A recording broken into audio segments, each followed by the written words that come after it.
Fabiola, cheguei ontem à noite de Canoas, né? A gente ficou uns dias atendendo lá, atendendo tanto no hospital quanto prestando assistência de abrigos, e a gente acabou engajando também ali na abertura de abrigos para mulheres e crianças por algumas situações delicadas. A situação lá no Sul é muito triste, é muito maior talvez do que as pessoas tenham dimensão, principalmente a população lá está vivendo na pele, né? Então a gente vê que está todo mundo muito abalado, muito exausto, porque a população tomou muitas atitudes eles mesmos de resgate, de ir atrás, né? Então a gente vê que eles estão todos muito engajados nas doações, no auxílio, em prestar atendimento para quem não foi afetado ou quem foi menos afetado, tem condições de auxiliar, tá vivendo essa realidade ali na pele. A gente tem um grande colapso de todas as áreas, né? A saúde precisando muito de assistência, abrigos gigantes. Então, a gente tem abrigos lá que tem 8.000 pessoas precisando de todo tipo de assistência, de todo tipo de doação. E, infelizmente, uma situação que não parece melhorar, porque a gente teve um retorno das chuvas, né, nos últimos dias, piorando nessa madrugada, e aí prometendo, infelizmente, piorar nos próximos dias. Então, a gente tem uma situação ainda de alerta lá e uma situação que a gente sabe que vai levar muito tempo para se restabelecer. Porque a gente está vivendo a fase de urgência agora, onde o ideal é o resgate, é manter as pessoas em segurança, mas a gente sabe que para a situação normalizar, o impacto que isso vai ter na vida, na saúde, na economia, ainda vai ser muito grande e a gente precisa continuar olhando, tenho dito isso para todo mundo que me pergunta, continuar olhando para o Rio Grande do Sul com muito carinho durante muito tempo, não só agora, né, que a gente está vivendo o ápice dessa catástrofe, mas também lembrar que eles vão precisar da gente durante muito tempo, que vão precisar de voluntários, que vão precisar de atenção, que vão precisar reconstruir essas casas, vão precisar de toda a ajuda do Estado possível também, né? Então, acho que esse é o principal recado, é saber que tá tudo muito triste, as pessoas perderam tudo, estão vivendo, sobrevivendo ali, né, do jeito que dá, sem perspectiva de voltar para suas casas, sem saber como vão seguir sua vida, vivendo um trauma psicológico, físico muito grande e, enfim, uma situação realmente bem desesperadora, Ô assim. Marcela, do ponto de vista da saúde, né, quando a gente vê as imagens, é extremamente assustador, né, porque é tudo alagado, né, as casas, às vezes o primeiro andar da casa, tem casa até quase o segundo andar, com água, muita destruição. Qual é os riscos, as doenças, em relação a essa quantidade, essa situação alagada ali? As pessoas falam sobre o cheiro muito forte, os bichos mortos, né, que estão debaixo dessa água, os riscos de doenças por tantas enchentes e viver em áreas alagadas e o contato com essa água toda, Marcela. Sim, a gente viu claramente dois momentos atendendo ali na saúde. O primeiro que foram os primeiros dias pós-resgate, que a gente via muitas coisas de trauma mesmo, pessoas que se machucaram, né, a sair das casas, nos resgates, pessoas que vieram com hipotermia, que vieram dessa situação de direto da água para o pronto-socorro. Isso ainda existe, mas o que tem começado a surgir agora cada vez mais são essas outras questões. A gente tem o risco de leptospirose por exposição à água, a gente tem o risco aumentado de dengue, porque, querendo ou não, a gente tem água parada ali, a gente tem muita ferida, questão de pele, lesão de pele, de pessoas que ficaram horas expostas ali na água. A gente começa a ver também alguns surtos que são muito típicos de situações em que ficam muitas pessoas juntas, né? Então, sarna, escabiose, né? Que é o que a gente chama popularmente de piolho. Então, a gente tem esses outros riscos que vêm surgindo ali. Aí, muitas pessoas que têm doenças crônicas, então faziam algum tipo de tratamento, perderam medicações, receitas, acompanhamentos. Então, assim, é um momento que tem muitos lugares para se olhar, mas em relação à água, a gente vê principalmente essa questão da leptospirose, da dengue e essas outras infecções que começam a surgir quando as pessoas estão vivendo ali em abrigos todas juntas e que tem a tendência, né, de aumentar, de se espalhar muito rápido. Então, o olhar da saúde, eu acho que agora vai começar a se voltar principalmente para essas situações. Marcela, a gente sabe do seu trabalho em relação às mulheres, né, e o quanto você é importante nisso, até porque também você é ginecologista. No meio de toda essa tragédia, a gente ouviu os relatos de casos de estupro em abrigos, né, de crianças. Inclusive, nesses últimos dias, o esforço de muitas mulheres que se uniram para a abertura de abrigos somente para crianças e mulheres, para proteger essas mulheres e crianças de casos como esse. Você ouviu relatos assim de estupros, de violência contra mulheres e crianças?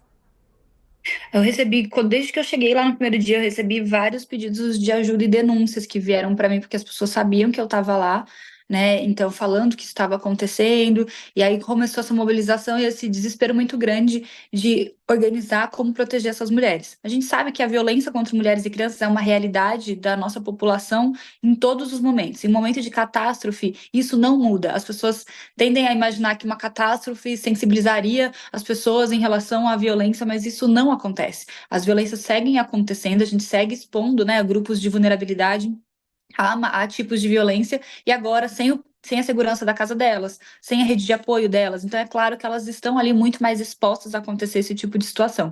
Foi por isso que começou uma mobilização muito grande, e eu vi isso acontecendo de uma maneira muito bonita, principalmente entre mulheres, mesmo da região, da cidade de Canoas e outras cidades ali da região, para criar espaços de segurança para essas mulheres e crianças. Então, foi daí que foram nascendo esses abrigos para preservar a integridade física, né, e a mental dessas mulheres e crianças, de estar num espaço seguro, onde elas tenham assistência, onde elas tenham pessoas zelando por elas ali. Infelizmente, é uma realidade dura que acontece na nossa vida em geral, e quando a gente está diante de uma situação em que essas pessoas perderam o lar, estão convivendo em sociedade ali com pessoas que elas não conhecem, né, esse tipo de violência é sujeito a acontecer, então é preciso ter um olhar sobre isso desde sempre, né, desde o início, desde agora, para prevenir que isso continue acontecendo. Então é isso que está sendo feito através dos abrigos, uma tentativa de prevenção, e fica, acho que, um alerta para que a gente entenda que qualquer situação que tenha essas catástrofes e de riscos, isso precisa ser levado em conta desde o início. A gente precisa, né, ter protocolos e ter uma atenção para orientar as mães, orientar as crianças, orientar as mulheres sobre esses mecanismos de prevenção, né, e criar estruturas para que a gente possa acolher esses grupos de vulnerabilidade de maneira mais segura. Sobre a questão da segurança, você em algum momento passou algum momento de insegurança lá? Por exemplo, estavam falando sobre assaltos, saques.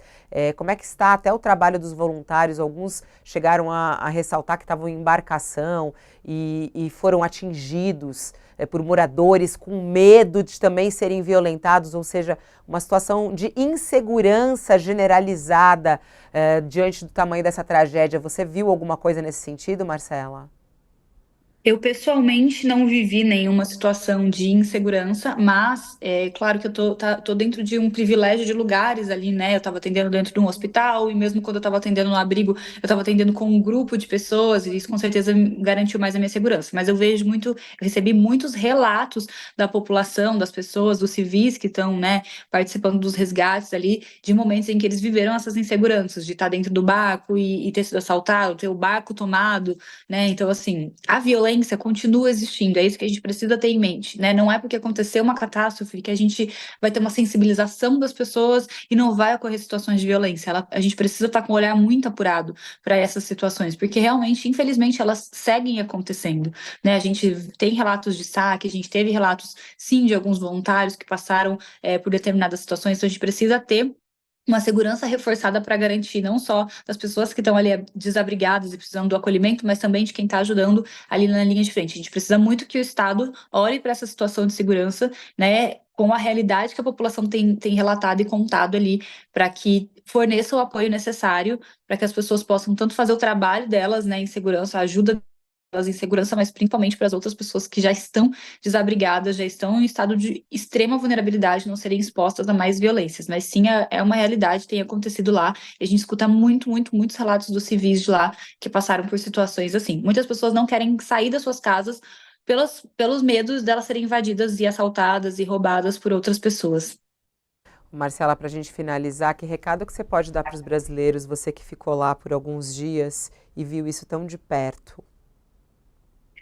Eu acho que o recado principal é o que eu disse, não parem de olhar, sabe, para o sul. Eu sei que agora, nesse momento em que a gente fala da maneira mais aguda, a gente recebe muita doação, muita atenção das pessoas, mas a gente precisa estar atento e para as pessoas cobrarem também das pessoas certas, né? Eu vejo que às vezes as pessoas na internet estão cobrando errado das pessoas, cobrar a estruturas de governo sobre atitudes que vão ser tomadas, fiscalizar, ficar em cima disso, né? E quem puder ajudar se voluntariando, fazendo as doações, entender que vão existir outros momentos que isso vai precisar, que a gente vai precisar estar apoiando e olhando para o Rio Grande do Sul por muito tempo. Então, assim, não abandonem. Eu sei que está cada um fazendo o que pode agora, mas lembrar que isso é uma coisa que vai precisar da gente por muito tempo, que a gente entenda isso e esteja disposto a ajudar o pessoal do Sul com o tempo que eles precisarem ali. E a gente saiba cobrar direito e ficar em cima para que as coisas sejam feitas da maneira correta por lá. Marcela, obrigada pela sua participação aqui, trazer um pouquinho do que você viveu. Bom trabalho a você. Obrigada, Fabiola. Tchau, Até, tchau. até. Agora, meio-dia e 41 minutos, é muito bacana a gente ver a quantidade de voluntários, né, que estão se oferecendo a estar lá. A gente sabe que também não é fácil, porque não há aviões, o aeroporto de Porto Alegre está fechado, então há muita dificuldade de se chegar também ali à região sul, mas o trabalho da Marcela e entre outros também, que se apresentaram como voluntários e foram lá, e que muitos ainda estão lá, inclusive fazendo esse atendimento.